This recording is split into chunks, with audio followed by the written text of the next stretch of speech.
الحمد لله رب العالمين والصلاة والسلام على رسوله الكريم أما بعد أعوذ بالله من الشيطان الرجيم بسم الله الرحمن الرحيم رضي الله عنهم ورضوا عنه صدق الله العلي العظيم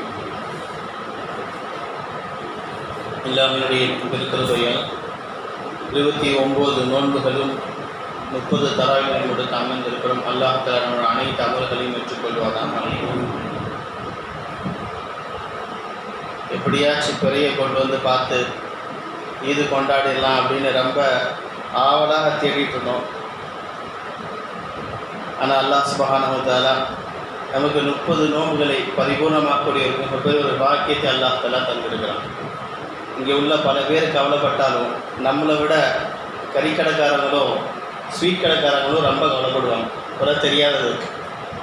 ஏன்னா ஆடு லைனத்துக்கிறதுக்கே வாங்கி வச்சுருப்பாங்க மொத்தமாக. இத்தனை நாளாக அதை பாதுகாத்துக்கிட்டு வரணும், இத்தனை நாளாக தீனி போட்டு வரணும், இதெல்லாம் அவங்க காசு தான் போட்டுக்கிட்டே வரணும்.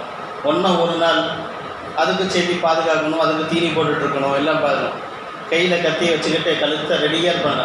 அங்கே பிறையை பார்த்தோன்னே பிஸ்மில்லா அல்லாஹ் அக்பர் சர்ன்னு ரெடியாக இருந்திருப்பாங்க. பிற தெரிகிறவங்க விட்டாங்க. ஸ்வீட் கடைக்காரங்க எல்லாம் ரெடியாக பொட்டலம் போட்டு 1/4 கிலோ 1/2 கிலோ எல்லாம் போட்டு ஸ்டாலில் ரெடியாகி வச்சுட்டாங்க. ஒரு நாளைக்கு பாதுகாக்கணும், குறிப்பாக எறும்புலேருந்து பாதுகாக்கணும். அதுவும் எங்கள் ஊரில் அந்த செய்கிற அந்த நெய்யில் ஊற்றுற நெய்யில் போட்டு செய்வாங்க. அந்த வாசனைக்கு சேலத்திலேருந்து அரவாங்குறிச்சிலேருந்து கூட எறும்புகள் வந்துடும். அந்தளவுக்கு வாசனையாக செய்வாங்க. ரொம்ப அற்புதமாக இருக்கும். ஆனால் இந்த உம்மத்தில் 30 நோன்பு ஒவ்வொரு வருஷமும் வைக்கணும் அப்படின்னு ரொம்ப ஆசைப்படக்கூடிய நபர்கள் ஒரே ஒருத்தர் தான், டைலர் கடைக்காரர் மட்டும்தான். ஏன்னா அவர் இன்னைக்கு மட்டும் பிற தெரிஞ்சிருச்சுன்னா விடிய விடிய உட்காந்து துணி தைச்சி கொடுக்கணும். நாளைக்கு போய் தொடுத்துட்டு வந்துட்டு அவர் படுத்து தூங்கிடுவார். அவருக்கு இது மாதிரியே இருக்காது.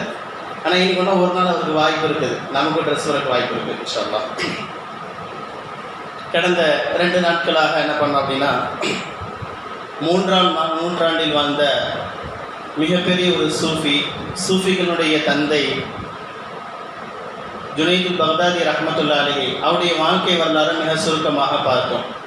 அதே போல் நேற்று 2ஆம் நூற்றாண்டில் வாழ்ந்த மிகப்பெரிய ஒரு வலி, மிகப்பெரிய ஒரு வணக்கசாலி, அதே போல் கல்வி கடல் என்று மிஸ்ர் நாட்டு மக்களால் போற்றப்பட்டக்கூடிய மிகப்பெரிய ஒரு பெண்மணி, நபியினுடைய குடும்பத்தை சார்ந்த பெண்மணி நஃபீஸா ரலியல்லாஹு அன்ஹா அவர்களை பற்றி பார்த்தோம்.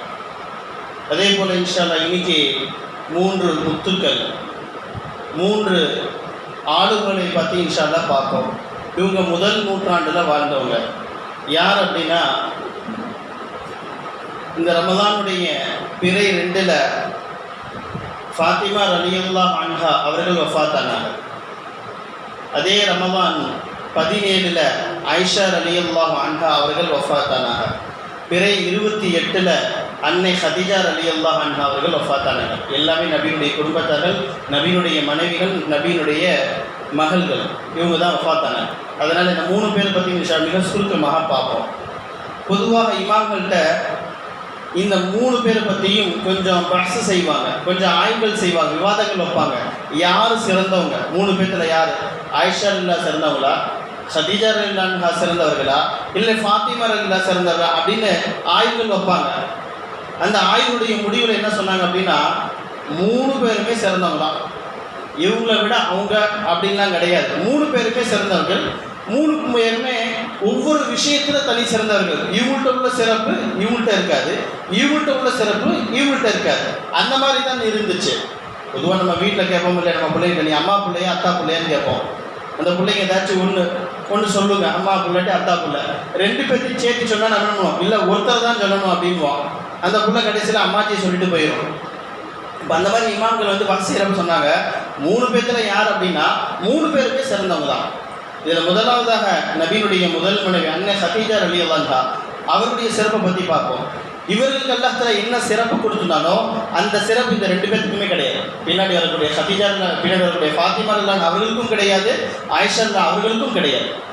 நமக்கு தெரியும், முதல்ல இஸ்லாத்தை ஏற்றுக்கொண்ட முதல் நபர் யார் அப்படின்னா அன்னை ஹதீஜா ரலியல்லாஹு முதல்ல ஏற்றுட்டாங்க. நம்ம வெளியே சொல்கிறப்ப அபூபக்கர் ரலியல்லாஹு சொல்லுவோம். ஆண்களில் முதலாவது ஏற்றுக்கொண்டவர்கள் தான் அபூபக்கர். இல்லா முதல்ல இஸ்லாத்தை ஏற்றுக்கொண்ட மனிதர்களில் யார் பார்த்தோம் அப்படின்னா அன்னை ஹதீஜா தான் ஃபர்ஸ்ட் இஸ்லாத்தை ஏற்றுக்கிட்டாங்க. ஆண்களில் பார்த்தா அபூபக்கர் இல்லா, சிறுவர்களில் பார்த்தா அலி ரலியல்லாஹு, இது அடிமைகளில் பார்த்தோன்னா ஸைத் ரலியல்லாஹு. இப்படி பிரித்து இப்போ செக்ஷனாக பிரித்தோம் அப்படின்னா வருவாங்க. ஆனால் முதல்ல யார் இஸ்லாத்தை ஏற்றுக்கிட்டாங்கன்னா அன்னை ஹதீஜா தான் சொல்லுவாங்க. நபியர்களே சொல்லி காட்டுவாங்க. இது எல்லாமே ஊர் மக்கள் எல்லாமே என்ன பண்ணாங்க, என்ன மறுத்தாங்க.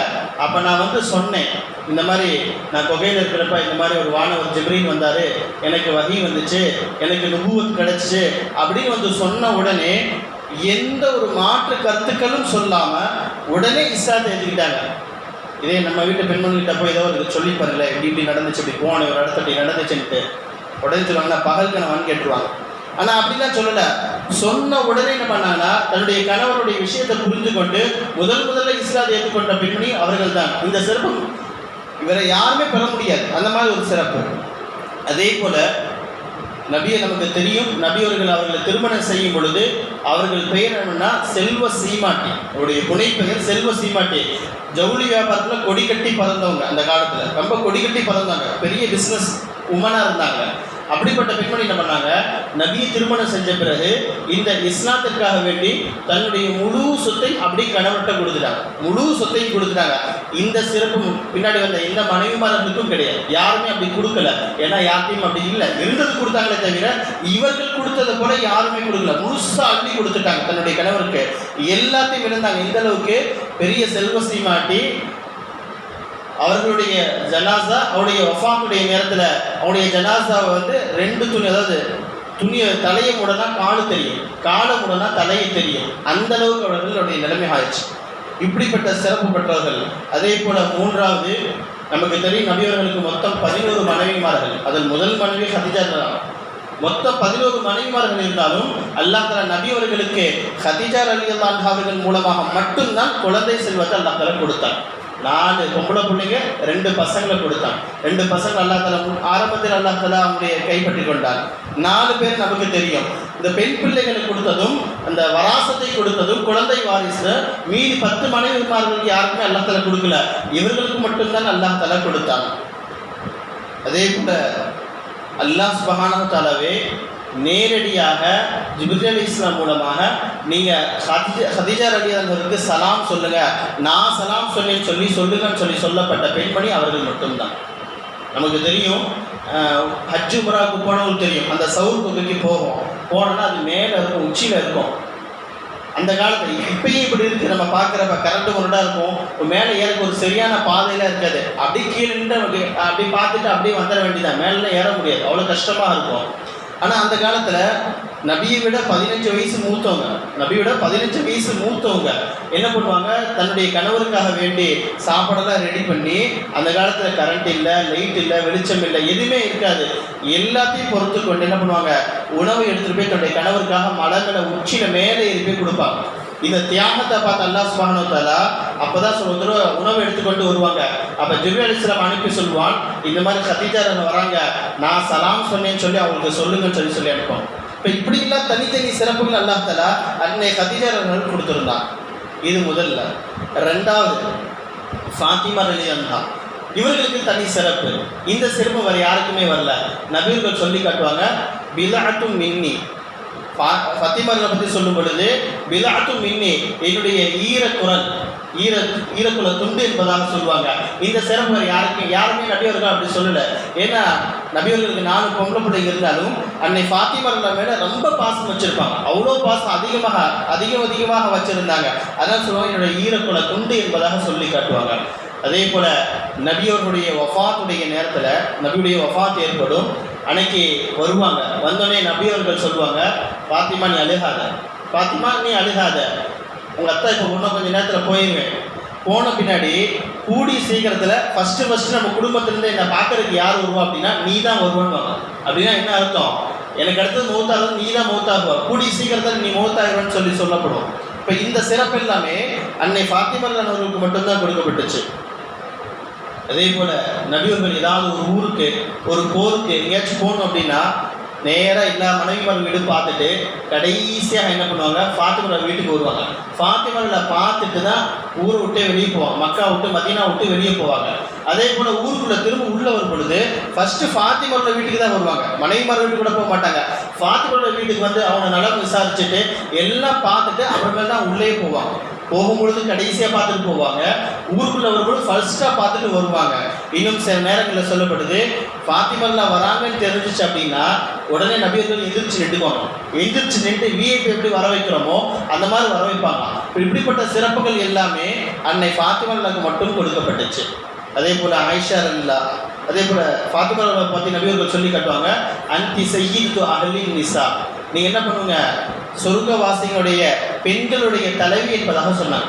சொர்க்கத்துடைய பெண்களுக்கு தலைவி யாருன்னா அன்னை ஃபாத்திமா என்பதாக சொல்லி காட்டுவாங்க. இப்போ இந்த சிறப்பு எல்லாமே இவங்களுக்கு மட்டும்தான், அன்னை ஹதீஜா அவர்களுக்கு கிடையாது.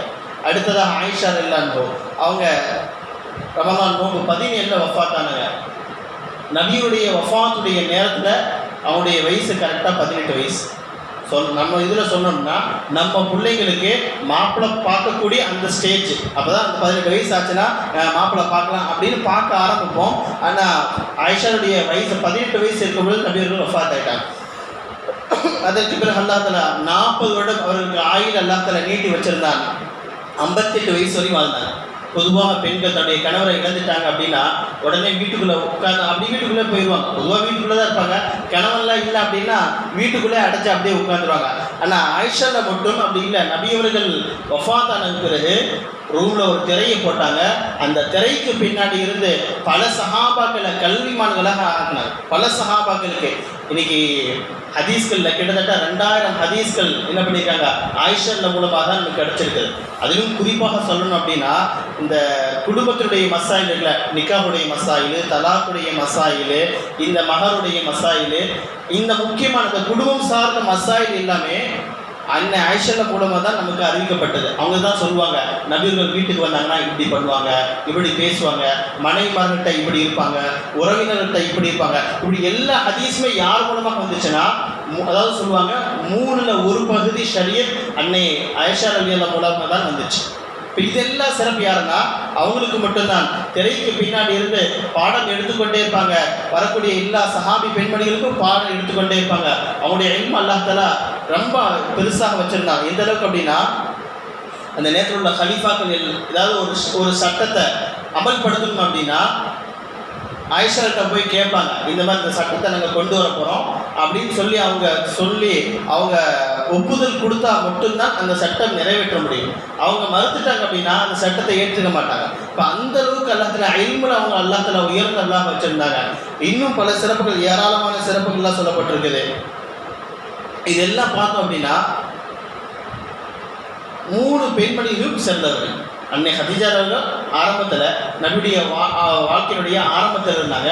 அன்னை ஃபாத்திமா ஆரம்பத்தில் இருந்தும் கடைசி வரை இருந்தாங்க. அன்னை ஆயிஷா நபியுடைய வாழ்க்கையினுடைய கடைசி பகுதியில் இருந்தாங்க. எல்லா நேரத்திலும் இந்த பெண்மணிகள் கூட உடனடியாக இருந்தாங்க. ஒவ்வொரு காலகட்டத்திலையும் ஒவ்வொருத்தரும் எந்த அளவுக்கு நபியுக்கு சப்போர்ட் பண்ணுமோ பண்ணாங்க.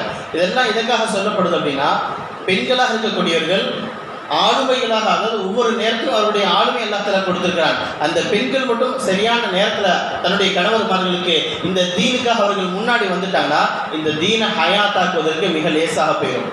அதான் முன்னாடியே சொன்னோமா இல்லையா, ஒரு வீட்டில் 4 ஆம்பளைங்க 5 ஆம்பளைங்கள் இருக்கலாம். எவ்வளோ பெரிய சூஃபியாக, எவ்வளோ பெரிய வணக்கசாலியாக கூட இருக்கலாம். ஆனால் அதை கொண்டு தீனோ அமலோ நம்முடைய வீட்டில் வரவே வராது. ஆனால் ஒரே ஒரு பெண்மணி மட்டும் தஹஜ்ஜுத் தொழக்கூடியவர்களாக ஒரு நல்ல ஒரு சூஃபி பெண்மணியாக மாறிட்டாங்க அப்படின்னா அந்த குடும்பம் இல்லை, அந்த வாரிசாரர்களே அப்படியே இதாகிடும். அவனுடைய வாரிசாரர்களே மாறிடும். கண்ணிமிக்கிறதே, எனவே எப்படி நம்முடைய சஹாபி பெண்மணிகள் இந்த மாதிரி வாழ்ந்து சென்றார்களோ அதே போல் நம்முடைய குடும்ப பெண்களும் அல்லாஹ் தஆலா ஆக்கி வருவானாக. கடந்த இந்த ரமதான் எப்படி போச்சுன்னு கூட நமக்கு தெரியல. இன்றைக்கி தராவி தொழுத மாதிரி தான், தக்பீர் கட்டினா 20 ரக்காத் 3/4 மணி நேரத்தில் முடிஞ்சு போச்சு. ஆனால் திருப்பி பார்த்தோம் அப்படின்னா என்ன அமல் செஞ்சேன்னு கூட தெரியல. எத்தனை அமல் ஒன்றுமே நம்ம கண்ணுக்கே தெரிய மாட்டேங்குது. ஆனால் ரமலான் நம்ம முடிஞ்சு போச்சு. அல்லாஹ் தஆலா இந்த ரமலான் செய்த அமல்களையும் அதனுடைய குறைகளையும் அல்லாஹ் தஆலா மன்னித்து நம்முடைய பரிபூர்ணமான கூலி அல்லாஹ் தஆலா அனைவருக்கும் தந்தருவானாக. இது கடைசி ரமலானாக அல்லாமல் இன்னும் பல ரமலான்களை அடையக்கூடிய பாக்கியத்தை அல்லாஹ் தஆலா அனைவருக்கும் தந்தருவானாக. ஆமீன். அல்ஹம்துலில்லாஹி ரப்பில் ஆலமீன்.